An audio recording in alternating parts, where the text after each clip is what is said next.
अरे तुम दोनों मेरी बात क्यों नहीं मान रही? बंटवारा करने की कोई जरूरत नहीं है। इतिहास भी गवाह है कि आज तक बंटवारे के कारण कोई खुश नहीं रहा। वो चाहे कुछ भी हो माझे, लेकिन बंटवारे की बहुत जरूरत है। अलग रहकर भले ही मैं खुश ना रहूं, लेकिन साथ रहकर मैं खुद को और परेशान नहीं करना चाहती। और वैसे भी आपके लिए तो जेठानी ही सब कुछ है। आप हमेशा उनकी सुनती हो। और तो और घर में भी सब उनके ही हिसाब से होता है। और अगर सब कुछ उनके ही हिसाब से होना है तो साथ में रहकर क्या फायदा है? इससे अच्छा तो हम अलग ही रहे। लो कर लो बात। उल्टा छोर कोतवाल को डांटे। अरे माजी तो हमेशा तुम्हारी ही तरफदारी करती आई है। एक दिन भी कभी माजी ने मेरे बारे में सोचा तक नहीं। जिस दिन तुम खाना नहीं खाती उस दिन माजी तुम्हें बार बार पूछती है और मुझे सुनाने आती है, जैसे कि मैंने ही तुम्हें कुछ बोला हो। अच्छा जी। और जब पूरे घर का काम मैं अकेली करती हूँ तब तो माजी को मैं बिल्कुल नहीं दिखती। उन्हें तो बस अपनी चहेती बहू ही दिखाई देती है। इतना काम करने के बावजूद भी उनके मुंह से तो बस यही निकलता है, हाय रे मेरी बड़ी बहू कितना काम करती है। मेरे लिए तो उनके मुंह से तारीफ तक नहीं निकलती। इसलिए अच्छा यही रहेगा माजी कि हम दोनों अलग रहे और सुखी रहे। लेकिन तुम दोनों मेरी बात क्यों नहीं समझ रही? ये बंटवारा करने की कोई जरूरत नहीं है। आपस में शांति से रहकर भी हम सब कुछ ठीक कर सकते हैं। इसे अलग होकर कुछ भी नहीं होने वाला। वो चाहे कुछ भी हो माजी, बंटवारा आपके लिए जरूरी नहीं होगा, लेकिन हम दोनों के लिए बहुत जरूरी है। और ये बंटवारा हो नहीं रहा, बल्कि हो चुका है। हाँ माजी, और अब एक ही छत के नीचे रहना हमारे लिए मुमकिन बिल्कुल नहीं होगा। अगर तुम दोनों ने ये ठान ही लिया है कि अब तुम्हें बंटवारा करना ही है, तो मैं इसमें क्या कह सकती हूँ? जो करना है करो। मालती के दोनों बहुएं अब अपने अपने हिसाब से बंटवारा कर लेती हैं और वो दोनों अगल बगल में ही घर बनवा कर रहने लगती हैं। वैसे माँ जी, ये दोनों भी घर आपके ही है, तो आपका जब मन करे आप यहाँ पे आ जाना और जब मन करे आप जेठानी जी के पास चली जाना। माँ जी बड़ी है हमसे, अब तुम उन्हें बताओगी क्या कि अब उन्हें क्या करना चाहिए? आखिर आपको क्या परेशानी है दीदी? अरे जब भी मैं कुछ बोलने जाती हूँ आप हमेशा मेरी बात काट देती हो। अरे तुम बातें ही ऐसी करती हो कि उसे सुनने का किसी का भी मन नहीं करता, और इसीलिए मैं तुम्हारी हर बात काट देती हूँ। अरे तुम दोनों अब बस भी करो। इतना तो दुश्मन भी झगड़ा नहीं करते होंगे जितना कि तुम दोनों करती हो। बंटवारा करते समय तो मेरी किसी ने भी नहीं सुनी, तो अब मुझे जो करना है मैं अपनी मर्जी से ही करूंगी। इसलिए तुम दोनों को मुझे कुछ भी बताने की कोई जरूरत नहीं है। अपनी दोनों बहुओं के कारण मालती अब काफी ज्यादा परेशान रहने लगती है। ऐसे ही कई दिन निकल जाते हैं। फिर कुछ दिनों के बाद जब सुमन अपने घर से बाहर निकलती है तभी, अरे वाह, दीदी ने तो इस पतली सी लकड़ी के सहारे अपने कपड़े सुखाए हैं। बेचारी मेरी जेठानी जी, क्योंकि उन्होंने जितनी मेहनत की होगी वो तो अब खराब होने वाली है, क्योंकि ये सारे कपड़े पानी में नहीं बल्कि कीचड़ में जाने वाले हैं। और ऐसे काम करने में मुझे बड़ा मजा आता है। फिर सुमन उस लकड़ी को गिरा देती है, जिस वजह से सारे कपड़े जमीन पर हो रहे कीचड़ की वजह से खराब हो जाते हैं। तभी माधुरी भी अपने घर से बाहर आती है। हे भगवान, ये कपड़े तो मैंने अभी अभी धोए थे, तो फिर ये गिर कैसे गए? ओफो मेरी प्यारी जेठानी जी, आप में तो सच में अकल की बहुत कमी है। आपने तो इस पतली सी लकड़ी के सहारे ये कपड़े सुखाए थे, और हमारा घर तो तालाब के किनारे ही है, तो हवा भी कितनी तेज चलती है, तो ये सब कपड़े तो गिरने ही थे ना। मुझे देखो, मैंने अपना दिमाग लगाकर घर के ही बाहर कील लगा दी और उसे ही रस्सी बांध दी।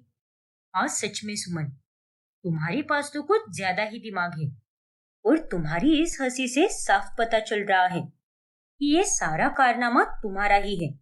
अरे नहीं दीदी, मैं इसे किसी को भी परेशान नहीं करती। वैसे मानना पड़ेगा, आपने तो कितनी मेहनत की थी और आपकी वो सारी मेहनत कीचड़ में मिल गई। इसीलिए ये सारा काम आपको वापस करना पड़ेगा और इस वजह से मुझे आपके लिए बहुत बुरा लग रहा है। ये जो तुम मेरा मजाक बना रही हो ना, ये मुझे अच्छे से समझ आ रहा है। अरे कोई बात नहीं, आज तुम्हारा दिन है तो क्या हो गया, मेरा भी दिन आएगा और तब मैं तुम्हें बताऊंगी। दोनों देवरानी और जेठानी में अक्सर कहा सुनी चलती ही रहती है। फिर कुछ दिनों के बाद जब सुमन काफी उदास होती है, ये तुम्हें क्या हो गया है सुमन? अगर तुम ही ऐसी उदास रहोगी तो मुझे बिल्कुल भी अच्छा नहीं लगता। तो मैं भी अब क्या करूं? 3 दिन हो गए हैं और आपको ज्यादा कोई मछली भी नहीं मिली और जो भी थोड़ी बहुत मिली है वो भी आपसे बिक नहीं रही।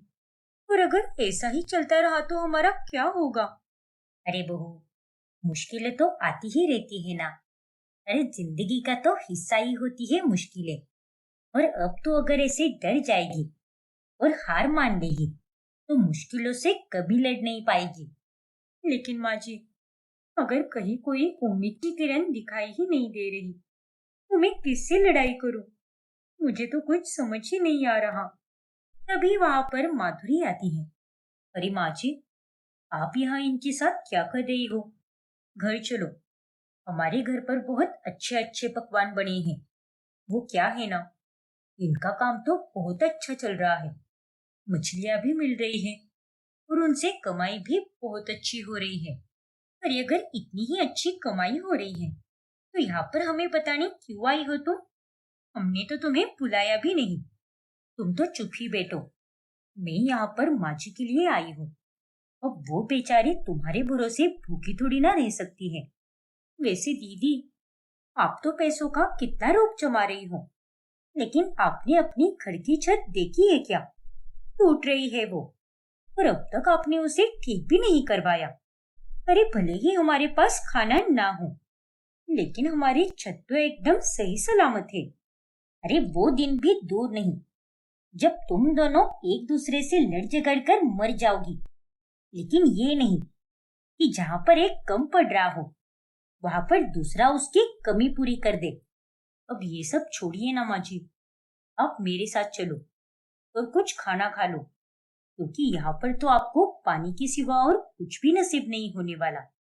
दोनों बहुओं की तानेबाजी कम होने का नाम ही नहीं लेती। अब भी वो दोनों एक दूसरे को नीचा दिखाने के अलावा और कुछ भी नहीं करती। फिर एक दिन, अरे दीदी, आप हर बार मेरे पीछे पीछे क्यों आ जाती हो? अरे कभी तो अपना दिमाग भी लगाया करो ना। अब मैं यहाँ पर कपड़े धोने के आ गई, आप भी मेरे पीछे पीछे आ गई। हाँ सुमन, ये बात तो तूने एकदम सही कही। तुम्हें देखकर ही मुझे याद आया कि मुझे भी काम करना है।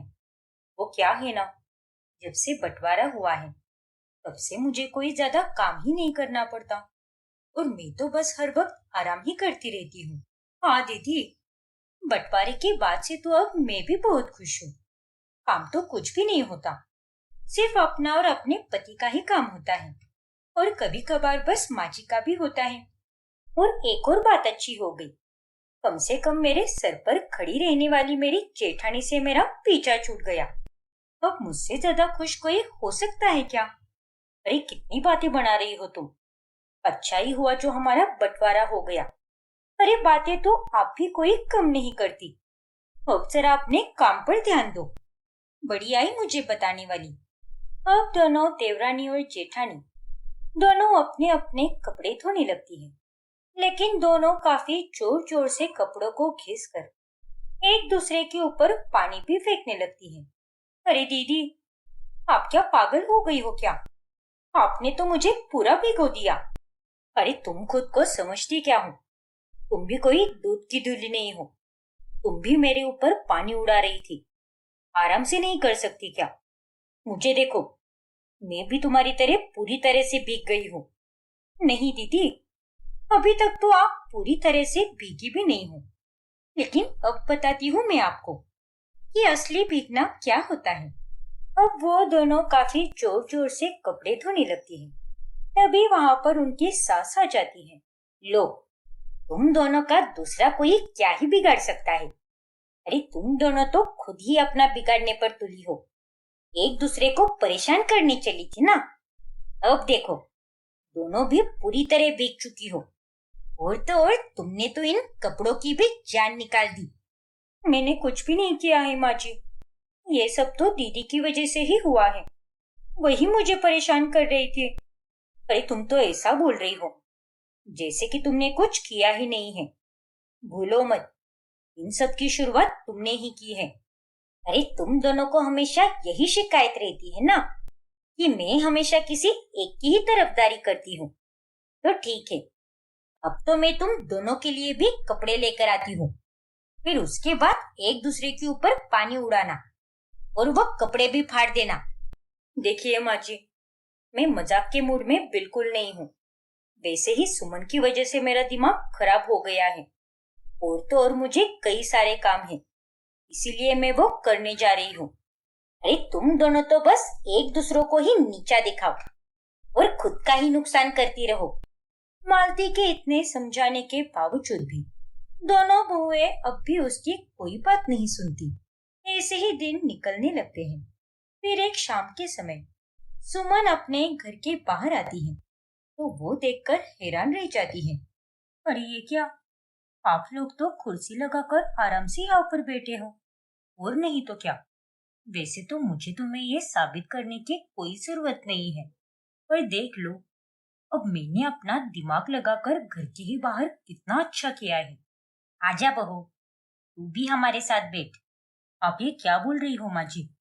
बंटवारा हो चुका है, फिर भी आप हमें बार बार एक करने के पीछे तुली हुई हो। ये मेरा घर है और मैंने अपने घर के बाहर कुर्सी और पौधे लगाए हैं ताकि हम लोग यहाँ पर आराम से चाय पी सके और इस नजारे का खूब आनंद ले। तो फिर आप इसमें सुमन को क्यों बुला रही हो? हाँ तो क्या हुआ, अगर सुमन भी यहाँ पर हमारे साथ थोड़ी देर बैठ जाएगी तो बंटवारा ही तो हुआ है ना। थोड़ी ना तुम दोनों का रिश्ता टूटा है। नहीं माँ जी, अब जेठानी जी के साथ मुझे कोई रिश्ता नहीं रखना है। तो आप जबरदस्ती से रिश्ता क्यों बनाना चाहती हो? और वैसे भी ये सब मुझे कुछ खास पसंद नहीं आया। हाँ हाँ, तुम्हें कितना पसंद आया है और कितना नहीं, ये तो तुम्हारी शक्ल ही बता रही है। फिर अब मैं चलने वालों का तो कुछ भी नहीं कर सकती। जेठानी की ये बातें सुनकर सुमन मुंह बनाकर अपने घर के अंदर चली आती है। फिर रात के समय कुछ ज्यादा ही बारिश होती है और फिर अगली सुबह जब देवरानी और जेठानी अपने घर के बाहर आती है तभी, अरे बाप रे, मेरी प्यारी जेठानी तो नजारों का आनंद लेना चाहती थी, लेकिन यहाँ पर तो कोई नजारा बचा ही नहीं है। आपकी कुर्सियां और पौधे दोनों भी पानी में बह गए। ज्यादा हंसने की जरूरत नहीं है सुमन। अरे मेरा तो सामान बह गया बारिश की वजह से, लेकिन तेरा घर देखना, घर के बाहर तो कीचड़ हो गया है। वो दिखाई नहीं देता क्या तुझे? अरे मेरे घर के बाहर तो बस कीचड़ ही हुआ है, लेकिन आपके घर के बाहर तो पानी भर गया है। चलो, मैं तो आराम करने जा रही हूँ, लेकिन आप तो ये पानी साफ करो। अब दोबारा बारिश होने लगती है और इस बार काफी ज्यादा बारिश हो रही थी। ये इतनी बारिश क्यों हो रही है? बेचारी जेठानी जी तो घर पर अकेली है। उनका घर भी थोड़ा धंसा हुआ है, इसीलिए उनके घर में पानी भी जा सकता है। नहीं नहीं, ऐसे मुश्किल समय में मैं उन्हें अकेला नहीं छोड़ सकती। फिर सुमन तुरंत अपनी जेठानी के घर जाकर वो उसे अपने घर लेकर आती है। ये लो सुमन, मुझे पता है कि तुम्हारे घर में खाने की बहुत तकलीफ है, इसलिए मैं ये राशन लेकर आई हूँ। शुक्रिया दीदी। और जब तक आपके घर में पानी रहेगा तब तक आप यहीं पर रहो। अरे जब तुम दोनों को एक दूसरे की इतनी ही चिंता है, मुसीबत में भी एक दूसरे की इतनी मदद करती हो, तो ये बंटवारे का नाटक क्यों करना है तुम्हें? दरअसल माँ जी। चुप कर बहू, अब मुझे कुछ भी नहीं सुनना है। सुनोगी तो तुम दोनों। अरे मुसीबत में ही अपनों का पता चलता है और झगड़े हर घर में होते हैं। बर्तन होते हैं तभी तो आवाज होती है, लेकिन इसकी वजह से कोई बंटवारा करता है क्या? हाँ माँ जी, आप सही कह रही हो। और दीदी, क्या हम पहले की तरह वापस नहीं रह सकते क्या? बिल्कुल रह सकते हैं सुमन, क्योंकि अब मैं भी और अकेली नहीं रह सकती। मुझे भी सबके साथ रहना है। इसी के साथ दोनों बहुएं अपना बंटवारा खत्म करके अब वापस पहले की तरह एक साथ रहने लगती है। वेदिका के ससुराल में उसकी सास मालिनी, ससुर रजेश, पति सूरज, देवर अभिनव और 70 साल के दादा ससुर होते हैं। वो लोग मिडिल क्लास होने के कारण पड़ोस में रहने वाले अमीर सिंगानिया से बहुत चलते हैं। एक रोज, अरे त्रिवेणी जी, आइए आइए, बैठिए ना। ये लीजिए मालिनी जी, मिठाई। अरे वाह, मिठाई! लेकिन ये किस खुशी में? हमने नई गाड़ी ली है ना, इसीलिए। इसे खाकर अपना मुंह मीठा कीजिए। क्या बात है त्रिवेणी जी, बधाई हो। नया मॉडल आया है ना, वो वाली ही गाड़ी ली है। बाद में देख लेना आप, वैसे दिख ही जाएगी आपको। जी जी, बिल्कुल। त्रिवेणी की बातें सुनकर मालिनी चलकर राख हो जाती है। क्या कहा? नई गाड़ी? और नहीं तो क्या, अभी अभी तो आई थी वो मिठाई देने के लिए। मोहल्ले का सबसे अमीर घर है वो। ना जाने हम सिंगानियाज की तरह अमीर कब बनेंगे। पता नहीं माँ, हमारे नसीब में ये सब है भी या नहीं। क्या तुम भी सूरज, इतने अमीर होने का लालच क्यों कर रहे हो? और हमारे हालात तो अच्छे ही तो है ना। रहने के लिए छत है, पहनने के लिए अच्छे कपड़े हैं, अच्छा खाना पीना भी है। तो इसके बावजूद और तुम्हें क्या चाहिए? हमें बस अपने कर्म अच्छे रखने चाहिए। बाकी फल देने वाला तो ऊपर बैठा ही है ना। तुम तो चुप ही रहो वेदिका। और नहीं तो क्या। अरे तुझे नहीं होगी अमीर बनने की इच्छा, लेकिन हमें तो है ना। और वो दिन हमारी जिंदगी में एक ना एक दिन जरूर आएगा। फिर एक दिन मालिनी की बात सच हो ही जाती है। अचानक से जब दादाजी की तबीयत बुरी तरह खराब हो जाती है, तभी। हाँ पापा, डॉक्टर ने कहा है दादाजी के पास बस कुछ ही वक्त बचा है। वो कभी भी हमें छोड़कर जा सकते हैं। नहीं, पापा तो इस घर की नींव है। अगर वो ही चले गए तो? ना ना, ऐसा नहीं होना चाहिए। अरे अब वो 70 साल के हो चुके हैं, उन्हें और कितना जीने दोगे तुम? बुलावा आया है तो ऊपर जाने दो ना उन्हें। फिर दादाजी राजेश और मालिनी को अपने पास बुलाकर एक बहुत बड़ी बात बताते हैं। राजेश बेटा, मालिनी बहू, मैं तुम दोनों को बहुत जरूरी बात बताने जा रहा हूँ। आप बताइए ना पापा। मैंने 40 साल पहले कुछ शेयर्स लिए थे, तब उनकी कीमत 10,000 रुपये थी। लेकिन अभी जब मैंने चेक किया था, तब मुझे पता चला कि अब उनकी कीमत 2 करोड़ हो चुकी है। क्या? 2 करोड़? हाँ बच्चों, मेरे जाने का समय आ गया है और मेरे जाने के बाद वो पैसे ऐसे ही पड़े रहेंगे और किसी के काम नहीं आएंगे। इसलिए ये बात मैं अब तुम्हें बता रहा हूँ। उन्हें सही से इस्तेमाल करो बच्चों। अब राजेश और मालिनी की खुशी का कोई ठिकाना नहीं होता। फिर 2 दिनों के बाद दादाजी गुजर जाते हैं और वो सारे पैसे इनके पास आ जाते हैं। लेकिन अगले 10 दिनों के अंदर ही घर में एक नई महंगी गाड़ी आती है, जिसे देखकर वेदिका चौंक जाती है। ये क्या है सूरज? ये नई गाड़ी इतनी जल्दी लेने की क्या जरूरत थी? दादाजी को गए 40 दिन भी नहीं हुए हैं और 10वें दिन में ही आप सबने ये गाड़ी ले ली। हाँ तो, अरे अब हमारे अच्छे दिन आ गए हैं और तुम मुंह लटका कर यूं उदास बैठी हो। चलो जल्दी से अच्छे अच्छे पकवान बनाओ और मुंह मीठा करो। और हमारी ये गाड़ी उस सिंगानिया की गाड़ी से भी महंगी है और इसे देखकर तो मोहल्ले के सबके सब दंग रह जाएंगे। मानना पड़ेगा, पापा जी गए तो गए, मगर जाते जाते उन्होंने हमारा सब कुछ अच्छा कर दिया। भगवान उनकी आत्मा को शांति दे। अरे दादाजी के जाने के बाद आप सबकी आंखों में एक आंसू भी नहीं आया। अरे इतनी निर्दयी कैसे हो सकते हो आप लोग? अरे उनकी उम्र थी जाने की, इसीलिए वो चले गए। अब क्या हर दिन उनकी जाने का मातंग मनाए क्या? और बहू, तू अपना ज्यादा मुंह मत चला और जाकर पकवान बना दे। बड़ी आई अच्छाई की मूरत बनने वाली। अब वेदिका के ससुराल वाले पड़ोसी सिंघानियाज को चलाने की कोई कसर नहीं छोड़ते। वही मोहल्ले की औरतें भी इनके यहाँ पर एक नई गाड़ी देखकर चौंक जाती हैं। अरे मालिनी बहन, तुम्हारे ससुर को तो गुजरे हुए ठीक से 1 महीना भी नहीं हुआ है और आपने तो एक नई गाड़ी भी ले ली। अरे इतनी भी क्या जल्दी थी? कैसे लोग होते हैं आजकल के, अपनों के प्रति कोई प्यार ही नहीं बचा है किसी को। अरे ओ नालायक औरतों, अपनी औकात में रहकर बात करो मुझसे।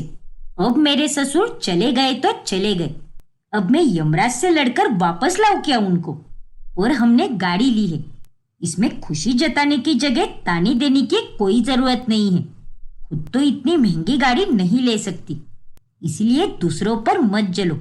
चल कुकड़िया कहीं की, चलो अब दफा हो जाओ यहाँ से। अरे हमें भी तुम्हारे इलाके में रुकने की कोई इच्छा नहीं है। एक वो त्रिवेणी बहन है जो इतनी अमीर होने के बाद भी इतनी विनम्रता से पेश आती है, और एक तुम हो जो अभी अभी अमीर हुई हो और इतना अहंकार हो गया है तुम में।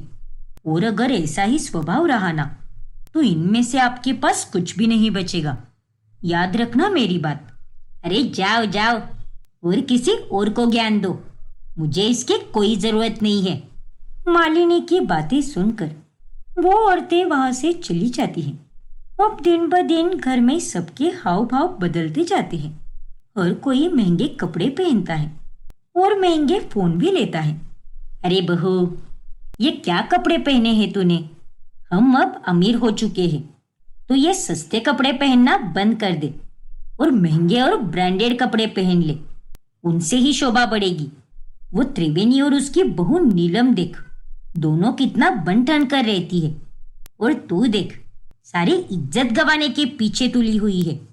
नहीं माँ जी, मुझे आप सबकी तरह दिखावा करना नहीं आता। मैं तो इन कपड़ों में ही सुखी हूँ। ये सारे चोचले आप सभी कीजिए, मुझसे मत करवाइए। तेरी तो मेरी बात नहीं मानेगी ना तू? हाँ माँ जी, मैं आपकी कोई बात नहीं मानूंगी, आपको जो करना है कीजिए। इतना कहकर वेदिका अपने कमरे में चली जाती है। फिर कुछ दिनों बाद वो लोग उसी इलाके में सिंघानियाज के सामने एक बंगला खरीदते हैं और वहां पर वो शिफ्ट हो जाते हैं। नमस्ते त्रिवेणी जी, हमारे घर में आज पूजा है, आना जरूर। अपनी बहू बेटे और किशोर भाई साहब को भी बोल देना, ठीक है ना? हाँ हाँ जरूर आऊंगी। आप सबकी तरक्की देखकर बहुत खुशी हो रही है। वैसे आपने कोई नया बिजनेस शुरू किया है क्या? हाँ त्रिवेणी जी, ये सारे पैसे उसी की तरक्की से आए हैं। बस लक्ष्मी मैया करे कि सब ऐसे ही बना रहे। जी मालिनी जी, बिल्कुल बना रहेगा, बस अपना मन साफ होना चाहिए। वो लोग अपने बंगले को सिंघानियाज के बंगले से भी ज्यादा सुंदर बनाते हैं और साथ ही अपनी फैक्ट्री भी खोलते हैं। और ये सब होते देखकर मोहल्ले वाले और हैरान रह जाते हैं। मुझे तो कुछ समझ ही नहीं आ रहा, अचानक से एक साथ इन लोगों के पास इतने पैसे कहाँ से आ गए? अरे कहते हैं कि कोई कारोबार शुरू किया है, उसी के पैसे आए हैं ये। लेकिन उन्होंने तो हाल ही में फैक्ट्री खोली है, तो फिर ये पैसे कहाँ से आए? मान या ना मान, लेकिन ये सारे पैसे जरूर कोई झोल करके ही आए हैं, या फिर बुढ़े के मरने के बाद इन्हें उसकी जायदाद के पैसे मिले होंगे। इसीलिए तो उसकी मौत के बाद भी उन्होंने इसका एक दिन भी शौक नहीं मनाया और 10वें दिन ही नई गाड़ी भी ले ली। हे भगवान, अरे इतने लालची और घमंडी लोग मैंने कभी नहीं देखे। इनके घर में तो वो वेदिका ही सही है, बाकी चारों के चारों बस पैसों के भूखे हैं। अब घर होने के बाद वो सब आपस में पैसे बांट लेते हैं और हर किसी के हिस्से में 10 से 15 लाख रुपए आ जाते हैं। हर किसी को अपना अपना हिस्सा मिल गया है, तो अब मुझे कोई चिक चिक नहीं चाहिए, समझे कि नहीं? लेकिन माँ, मुझे नई कार चाहिए और आपको इतने सारे पैसों का क्या करना है? थोड़े मुझे दे दो ना, उनसे मैं नई कार ले लूंगा, क्योंकि मुझे कॉलेज में अपना रोब जमाना है। अरे देवर जी, आपको अपने हिस्से के पैसे तो मिल चुके हैं ना, तो आप इन्हीं को इस्तेमाल कीजिए ना। माँ जी के पैसों पर आप क्यों तुले हो? लेकिन भाभी, माँ को क्या जरूरत है इतने पैसों की? और मेरे आगे तो मेरा पूरा भविष्य पड़ा है। हाँ, तो इसका मतलब ये नहीं है कि आप माँ जी के पैसे ले लो और अपना रोग जमाने की क्या जरूरत है कॉलेज में।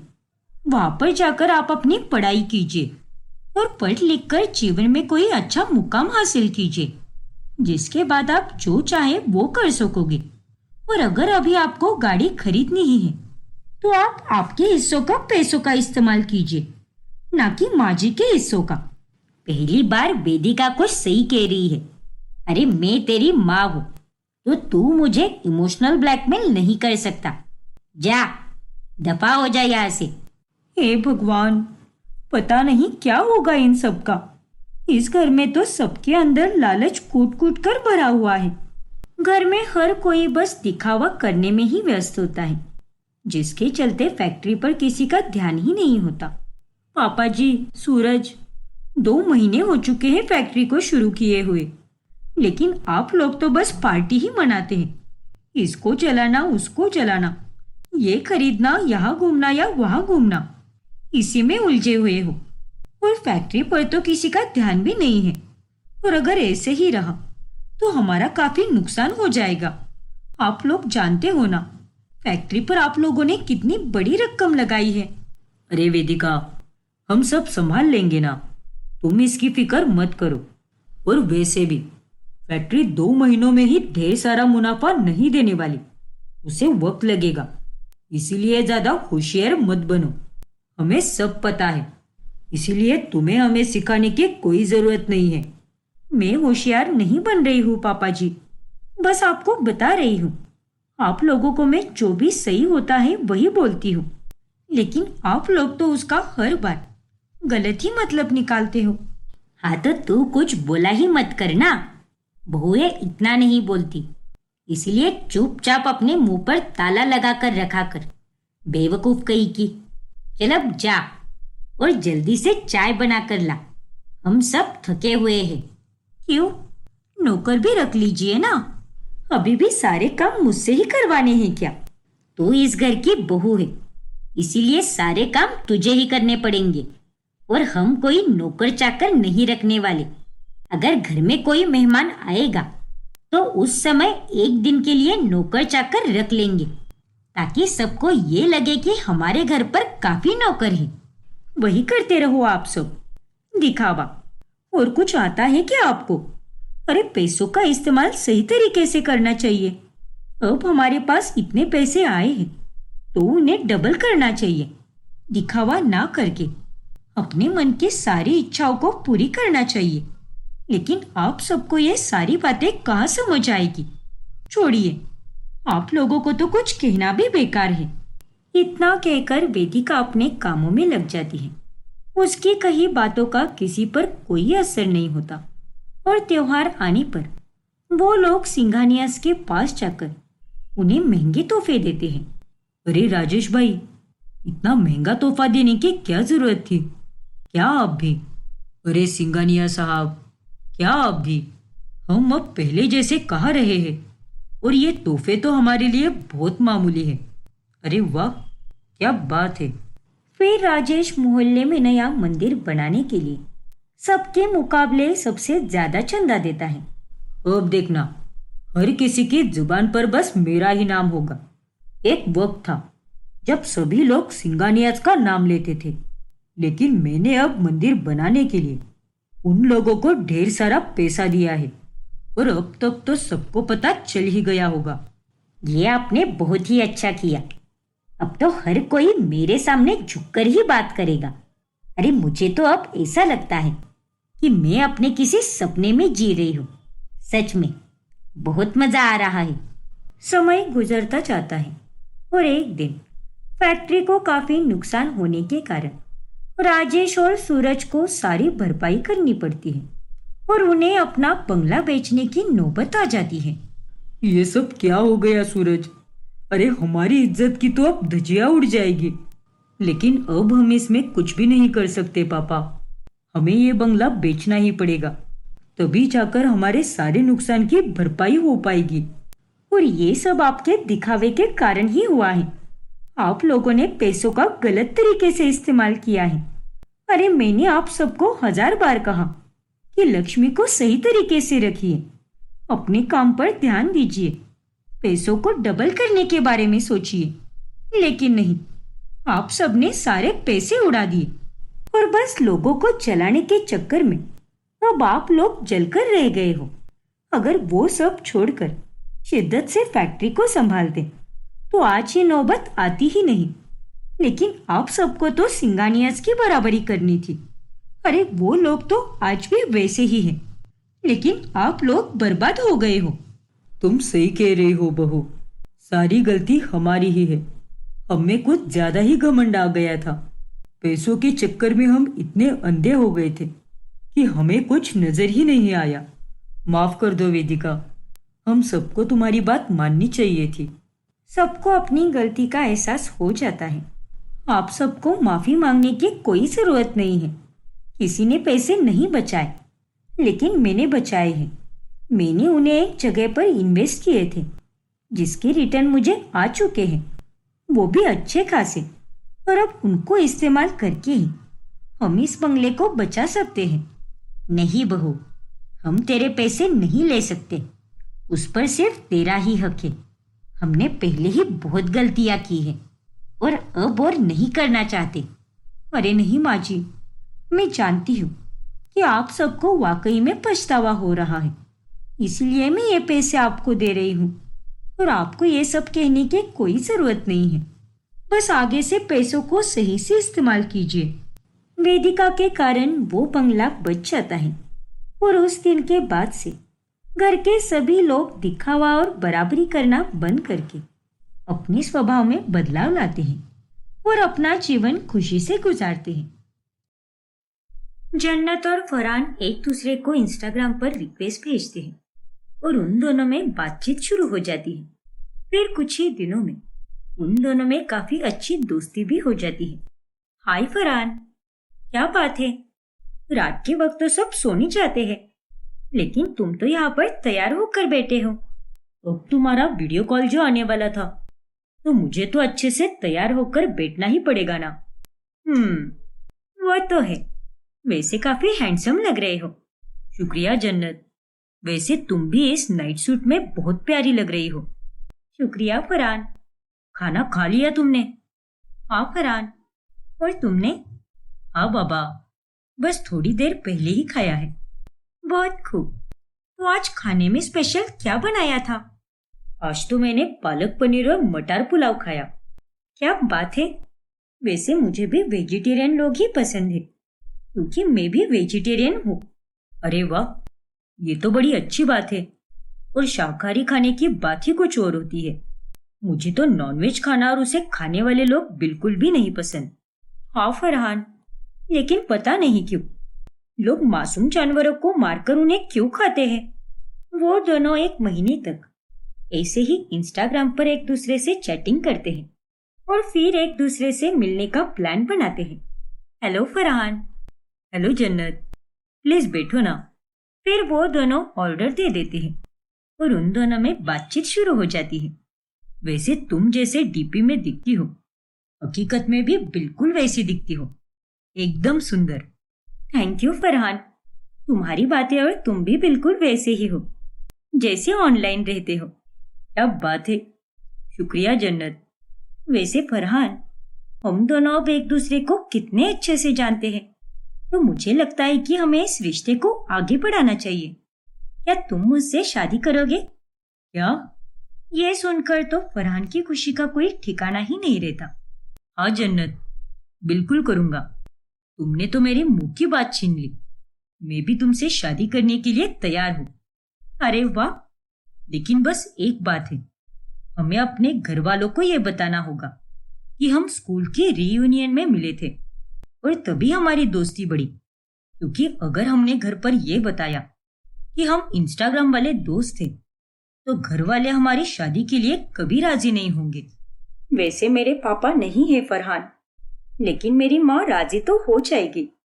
लेकिन तुम्हारे परिवार के लिए मैं ये झूठ बोलने के लिए तैयार हूँ। इस तरह वो दोनों अपने घर पर बता देते हैं और कुछ ही दिनों में उनकी शादी भी हो जाती है। फिर शादी के बाद पहले 10 से 15 दिनों तक सब कुछ अच्छा ही चलता है, लेकिन उसके बाद एक सुबह, जन्नत उठ जाओ जन्नत, अरे सुबह के 11 बजने वाले हैं और तुम अभी तक सोई हो। माँ चिल्ला रही है कब से। अरे सोने दो ना यार, दफा हो जाओ यहाँ से। उठ जाओ जन्नत। क्या तुम भी फरहान, क्यों मेरी नींद के दुश्मन बने बैठे हो? अरे शादी के पहले तो तुमने मुझसे बड़ा कहा था कि तुम मेरे परिवार वालों का बहुत अच्छे से ख्याल रखोगी, रोज सुबह 6 बजे उठ जाओगी, और इस तरह से ख्याल रख रही हो तुम। माँ सुबह से 10 गालियां दे चुकी है मुझे। अरे 11 बज रहे हैं और पिछले 3 दिनों से तुम हर रोज लेट ही उठ रही हो। अरे ऐसे कैसे चलेगा? अरे मैं कोई मशीन हूँ क्या? शादी की थकान अभी तक नहीं गई है, इसलिए मैं देर से उठ रही हूँ। ऐसा कुछ नहीं है, और शादी तो मेरी भी हुई है। 1 हफ्ते तक आराम करना समझ आता है, और अब हमारी शादी को लगभग आधा महीना हो गया है। बस शादी की थकान ये बहाना देने से कुछ नहीं होने वाला। तुम अब इस घर की बहू बन चुकी हो, तो अपनी जिम्मेदारियां ठीक से निभाओ। हाँ हाँ समझ गई, लेकिन माँ जी को तुम्हें यह सब बोलने की क्या जरूरत थी? वो मुझे भी तो आकर बोल सकती थी ना। बस दोनों में झगड़े लगाने आते हैं उन्हें, और मुझ पर आगे से चिल्लाने की कोई जरूरत नहीं है। इस तरह उन दोनों में थोड़ी अनबन हो जाती है। फिर एक रात खाना खाने के बाद, चलो जन्नत, अब हम दोनों वॉक पर जाते हैं और आते वक्त आइसक्रीम खाते आएंगे। ठीक है फरहान, वैसे सारे काम तो हो गए हैं मेरे, तो हम वॉक पर आराम से जा सकते हैं। चलो मतलब? अरे तैयार तो हो जाओ ना पहले। ऐसी ही भूतनी बनकर चलने का इरादा है क्या? ओ हेलो, तुम पहले अपनी शक्ल जाकर देखो आईने में। बड़े आए मुझे भूतनी कहने वाले। अब ज्यादा कुछ बोला तो तुम्हारी जबान ही काट कर फेंक दूंगी मैं। अरे सॉरी बाबा, मेरे कहने का ये मतलब है कि जैसे तुम ऑनलाइन सच सवर कर फोटो डालती हो, वैसे ही तैयार होकर रहो ना। बहुत अच्छी लगती हो। ऑनलाइन की बात अलग होती है फरहान। अब 24 घंटे हर कोई तैयार होकर तो नहीं बैठ सकता ना। 100 काम होते हैं और उन्हें निपटाते निपटाते मेरी हालत खराब हो जाती है। समझ सकता हूं मैं। ठीक है, कोई बात नहीं, चलो ऐसे ही चलते हैं। फिर वो दोनों वॉक करने निकल जाते हैं। फिर ऐसे ही एक रोज, अरे बहू, तूने रोटी सब्जी तो बनाई है, लेकिन तुझे पता नहीं क्या, तेरे पापा जी को चावल लगते हैं खाने में। माफ कीजिए माँ जी, मैं भूल ही गई, लेकिन कल से मैं चावल भी बना दिया करूंगी। अरे कल से नहीं, अभी बना दे। जाकर मसाले वाले चावल बना दे, और कल से एक प्रकार की दाल और चावल बिना भूले रोज बनाया करना, समझी कि नहीं? ठीक है माँ जी। वैसे तो फरहान इंस्टाग्राम पर बड़ा कहता था कि मेरी माँ तुम्हें अपनी बेटी जैसे ही रखेगी, क्योंकि वो बहुत अच्छी है, लेकिन यहाँ तो इसकी माँ किसी हिटलर की बहन लग रही है। 1 महीने में ही इन्होंने मेरा जीना दुश्वार करके रखा है। फिर जन्नत को अपने ससुर के लिए मसाले वाले चावल बनाने पड़ते हैं। फिर जब फरहान जॉब से घर लौटता है, तभी वाह जन्नत, खाना तो एकदम कमाल का बनाया है तुमने। वैसे आज का दिन तुम्हारा कैसा रहा? बहुत जल्दी पूछ रहे हो फरहान। शादी के पहले तो बहुत लंबी लंबी फेंकते थे कि मैं दिन में 50 बार तुम्हें कॉल करूंगा और हम दोनों खूब बातें करेंगे, लेकिन यहाँ तो तुम ऑफिस जाने के बाद मुझे भूल ही जाते हो कि तुम्हारी कोई बीवी भी है। कहीं और चक्कर वक्कर तो नहीं चल रहा ना तुम्हारा? अरे ये तुम कैसी बातें कर रही हो जन्नत, ऐसा कुछ भी नहीं है। देख बहू, मेरा बेटा इतना भी नालायक नहीं है कि वो ये सब करता रहे। दिन भर काम करना पड़ता है। अब वो ऑफिस जाकर काम करेगा या तुमसे 50 बार कॉल पर बात करेगा? अब इतनी तो तुम में समझ होनी चाहिए ना। देखिए माँ जी, 50 बार ना सही, लेकिन कम से कम 1 बार तो कॉल करना चाहिए था ना। जाने दीजिए, किसी से कुछ बोलकर फायदा ही नहीं है। मैं और सब्जी लेकर आती हूँ। फिर एक दिन, अरे यार माँ, क्या अब भी? मेरे काम की फाइल्स अपने कबाड़ी वाले को क्यों दे दी? अब मैं क्या करूंगा? सच में आप में तो थोड़ी सी भी अक्ल नहीं है। अरे बेटा, मुझे लगा कि ड्रॉवर में सारा कबाड़ पड़ा है, इसीलिए तेरे काम का उसमें कुछ भी नहीं होगा। छोड़ो माँ, आपसे तो बात करना ही बेकार है। इतना कहकर फरहान गुस्से में वहां से चला जाता है। तभी उसे अपने दोस्त का फोन आता है। और भाई, कैसा है? शादी के बाद तो तू अपने दोस्तों को भूल ही गया है। हाँ, अबे क्या काम है तेरा? हो चुका ही का।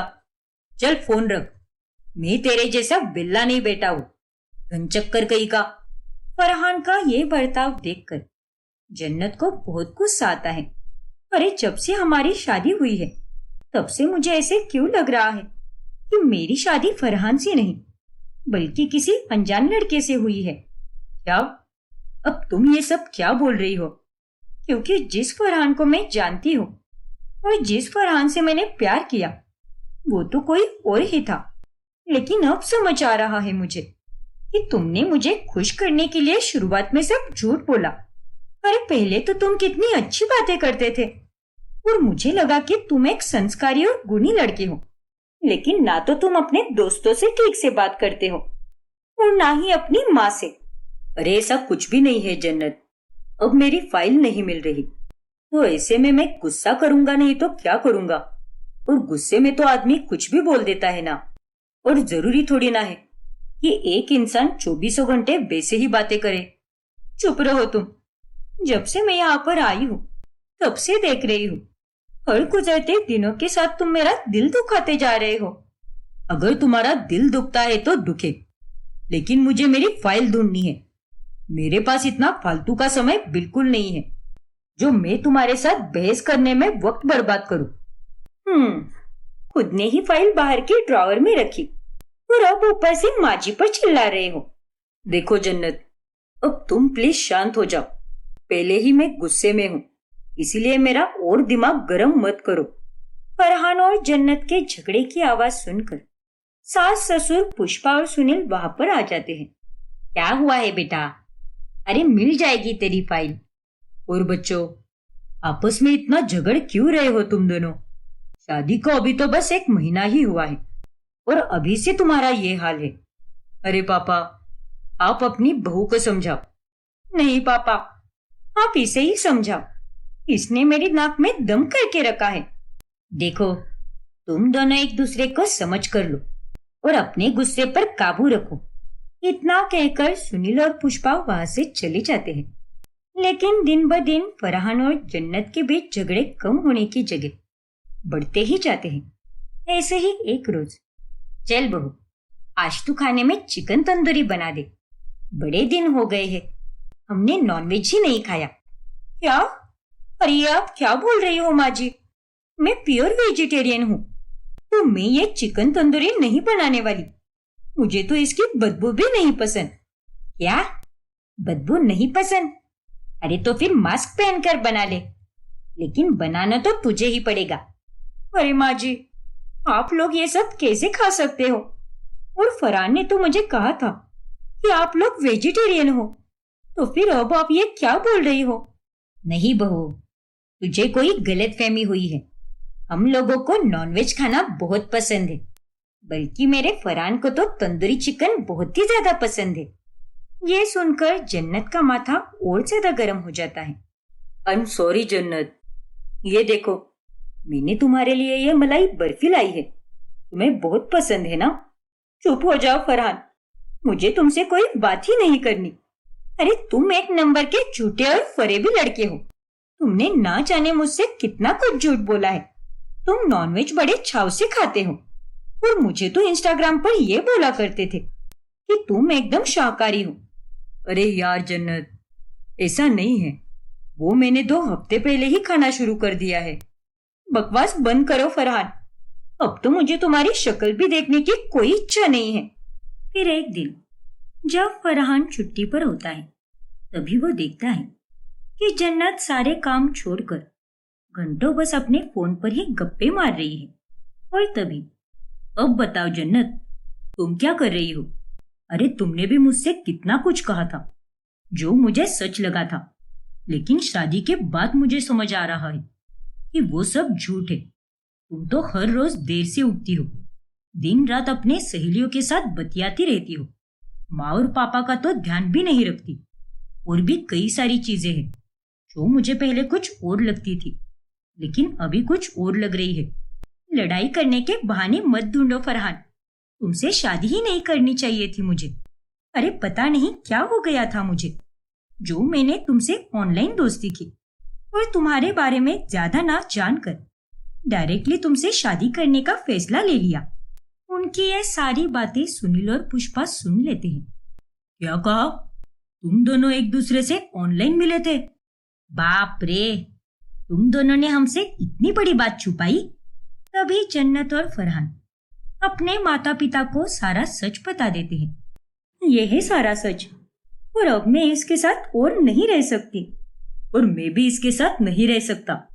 अरे चुप रहो तुम दोनों, इस तरह कह देने से रिश्ता खत्म नहीं हो जाता। और नहीं तो क्या, अरे अभी तो तुम गुस्से में अलग होने का फैसला ले लोगे, लेकिन कल को इस फैसले पर बुरी तरह पछताओगे।